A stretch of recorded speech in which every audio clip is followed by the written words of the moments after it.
다윈은 틀렸어요. 딱 하나만. 진화가 조금씩 천천히 일어난다고 했는데 화석 기록에는 그 증거가 없거든요. 수백만 년 동안 꼼짝도 하지 않다가 어느 순간 갑자기 달라져요. 중간 단계가 없어요. 고생문학자들은 수십 년간 이걸 알고 있었는데 다들 말을 안 했어요. 다윈에게 반박하는 게 불편했거든요. 그러다 1972년 두 과학자가 드디어 입을 열었어요. 변하지 않는 것처럼 보이는 긴 시간이 실패가 아니라 구조라고. 당신도 그런 시간이 있어요?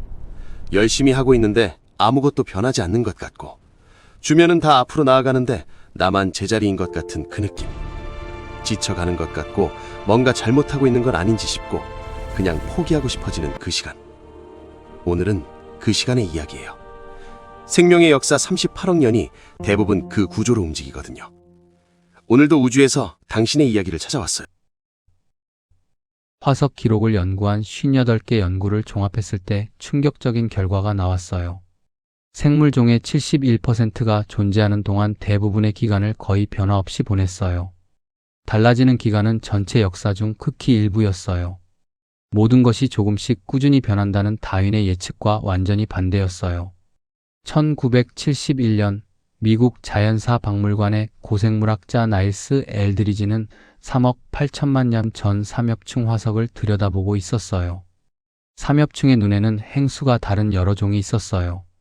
엘드리지는 그 변화가 어떻게 일어났는지 추적하려고 수백만 년치 지층을 샅샅이 훑었어요. 중간 단계가 없었어요. 한쪽 형태가 오랫동안 이어지다가 어느 순간 다른 형태가 나타났어요. 사이에 아무것도 없었어요. 같은 시기 하버드의 스티븐 제이 굴드도 같은 걸 보고 있었어요. 굴드가 연구한 건 버뮤다의 육상 달팽이였어요. 수십만 년의 화석을 펼쳐놓았는데 결과가 같았어요. 긴 정체 후 갑작스러운 변화. 두 사람은 서로에게 연락했어요. 자기만 이상한 게 아니었던 거예요. 두 사람은 이게 고생물학계가 오래전부터 알고 있었는데 말하지 않았던 진실이라는 걸 알았어요. 1972년 두 사람이 논문을 냈어요. 단속 평형이라는 이름을 붙여서요. 진화생물학계가 발칵 뒤집어졌어요. 다윈의 이론을 수정한다는 게 당시 얼마나 큰 일인지 논문 하나가 수십 년간의 논쟁을 불러왔어요. 하지만 화석이 거짓말하지는 않았어요. 단속, 끊어질 단의 이을속. 긴 정체기가 끊어지고 짧고 급격한 변화가 온다는 뜻이에요. 변화 없는 긴 기간이 비정상이 아니라 그게 생물 진화의 가장 일반적인 방식이라는 거예요. 변하는 게 예외고 정체가 기본이에요. 왕고사리 이야기를 해볼게요.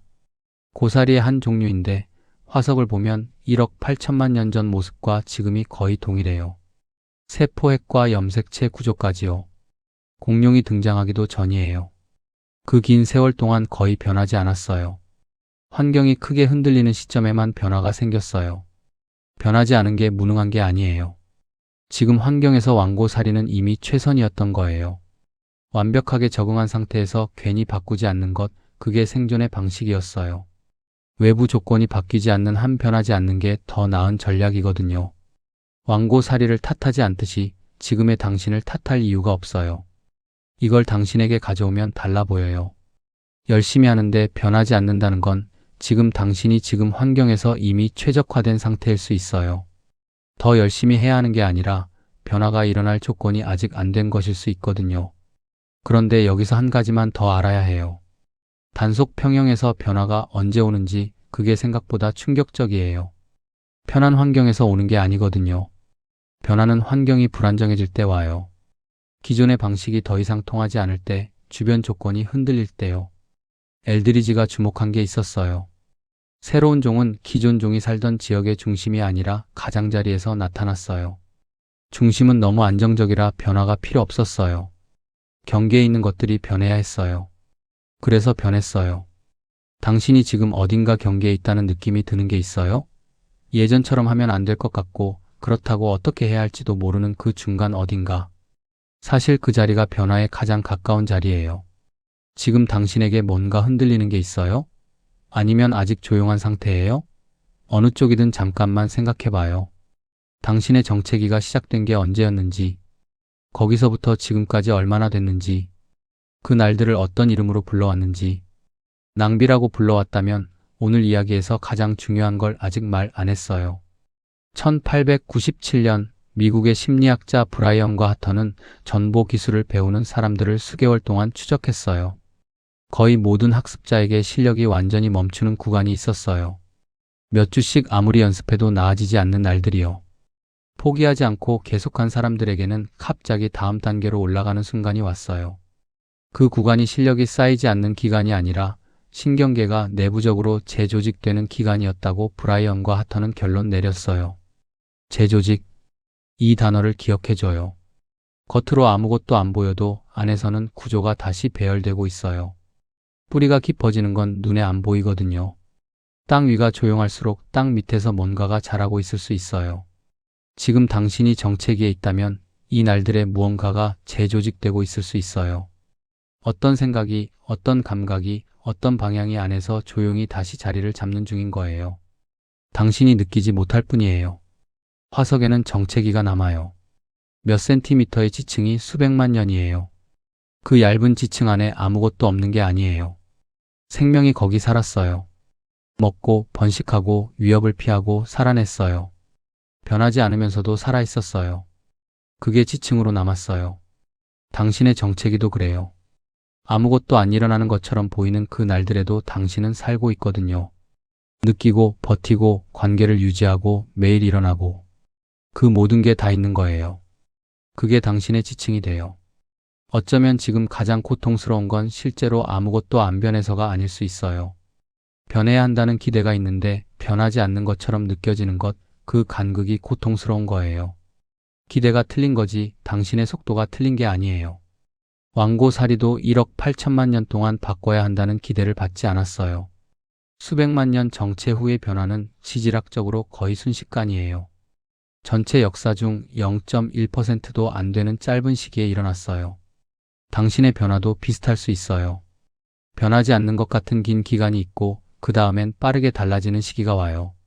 지금이 어느 쪽인지는 지금은 몰라요. 대부분 지나고 나서야 알 수 있거든요. 화석 기록의 71%가 정체예요. 변화는 예외고 정체가 기본이에요. 생명 38억 년의 역사 중 대부분이 변하지 않는 날들로 이루어져 있다는 뜻이에요. 제자리인 것 같은 당신의 시절이 38억 년 생명의 방식이에요. 당신이 뒤처진 게 아니에요. 가장 일반적인 구조 안에 있는 거예요. 오늘 밤 잠들기 전에 딱 하나만 해봐요. 지금 내가 정체기에 있다면 그걸 실패라고 부르지 않기로 하는 것. 실패가 아니라 정체라고. 그 이름만 바꿔보는 거예요. 이름이 바뀌면 질문이 달라져요. 실패면 왜 나는 못하는 거야가 돼요. 정체면 언제 달라지기 시작할까가 돼요. 같은 상황인데 어떻게 이름 붙이느냐에 따라 다음 행동이 달라지거든요. 다윈도 틀렸잖아요. 수정됐어요. 당신이 지금 틀린 길로 가고 있다고 느끼는 것도 어쩌면 정체기를 실패로 잘못 읽고 있는 것일 수 있어요. 판단이 틀렸던 거지 당신이 틀린 게 아니에요. 38억 년의 생명이 그렇게 버텨왔어요. 변하지 않는 대부분의 날들을 살아냈어요. 당신이 지금 그 안에 있는 거예요. 그 다음이 와요. 지금 당신이 정체기라고 느끼는 게 있어요? 아니면 최근에 막 뭔가 달라지기 시작한 것 같은 느낌이 있어요? 댓글에 한 줄만 적어줄 수 있어요? 그 날들의 이름을 여기서 같이 붙여줄게요. 정체와 도약. 이 채널은 계속 그 사이를 탐색할 거예요. 구독하고 계시면 다음 이야기도 함께해요.